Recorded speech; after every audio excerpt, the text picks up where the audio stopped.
Lembaga yang melakukan oposisi pada masa demokrasi terpimpin adalah demokrasi terpimpin ini dimulai setelah dekret Presiden 5 Juli tahun 1959.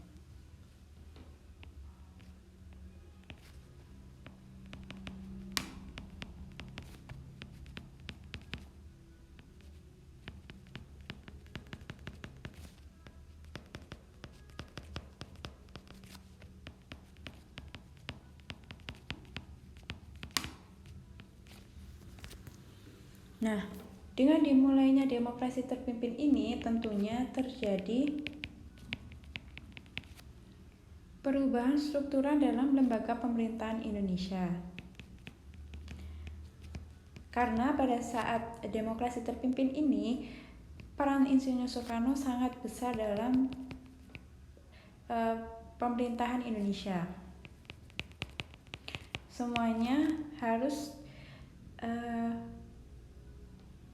melalui persetujuan Soekarno. Nah, jadi Soekarno ini ketika mengambil tindakan, dia tidak perlu meminta persetujuan dari pihak lain, namun dia memiliki kuasa penuh atas pemerintahan. Dan juga Soekarno membentuk sendiri DPR, GR, dan MPRS, yaitu pengganti Badan Konstituante dan DPR hasil pemilu tahun 1955 yang ia bubarkan melalui dekret presiden tersebut.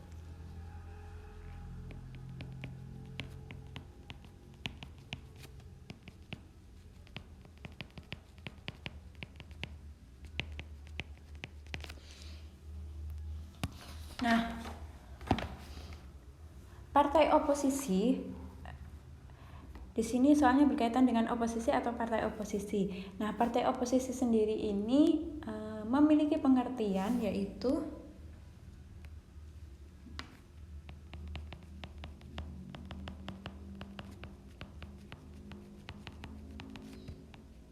adalah partai penentang di Dewan Perwakilan.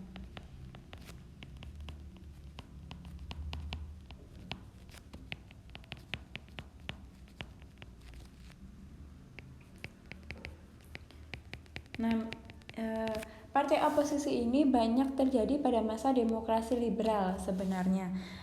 Misal contohnya ketika masa Kabinet Natsir itu, Kabinet Natsir banyak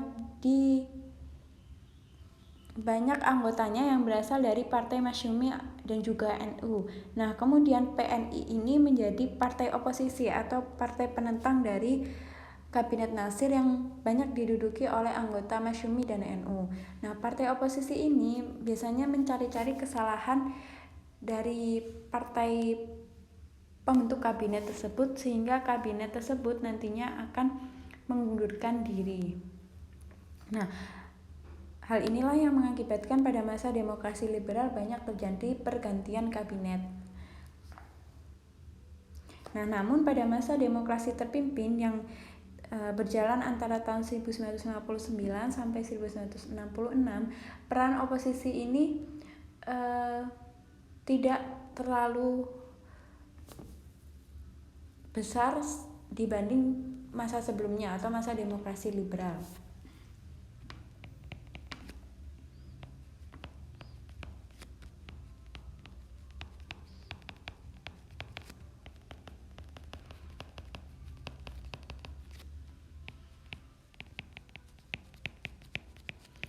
Bisa dikatakan peran oposisi pada saat itu mulai meredup.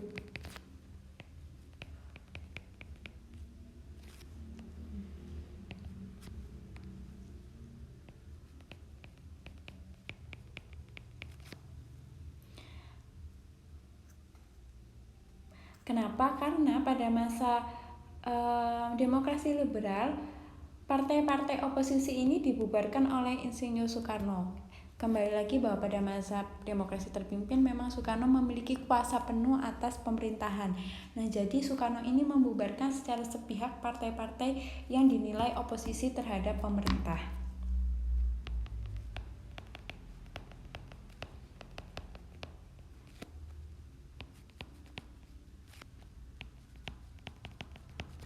Nah, namun pada masa demokrasi liberal, salah satu partai oposisi yang terkenal yaitu membentuk bukan partai ya, namun oposisi yang ingin menurunkan pemerintahan Indonesia masa demokrasi liberal itu adalah Persatuan Perjuangan.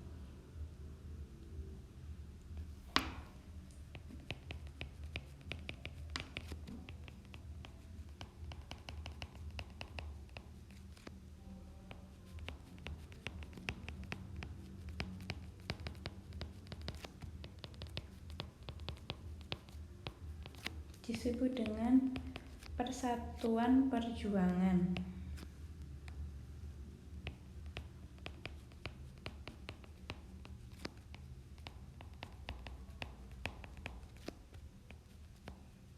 Ini dibentuk pada tanggal 16 Januari tahun 1946.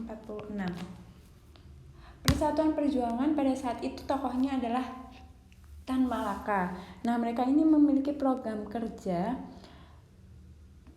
yang dimana program kerja ini diharapkan bisa membantu pemerintahan Indonesia. Nah, namun program kerja yang dicetuskan oleh Persatuan Perjuangan tidak digubris oleh Soekarno. Akhirnya mereka menjadi salah satu oposisi pemerintah.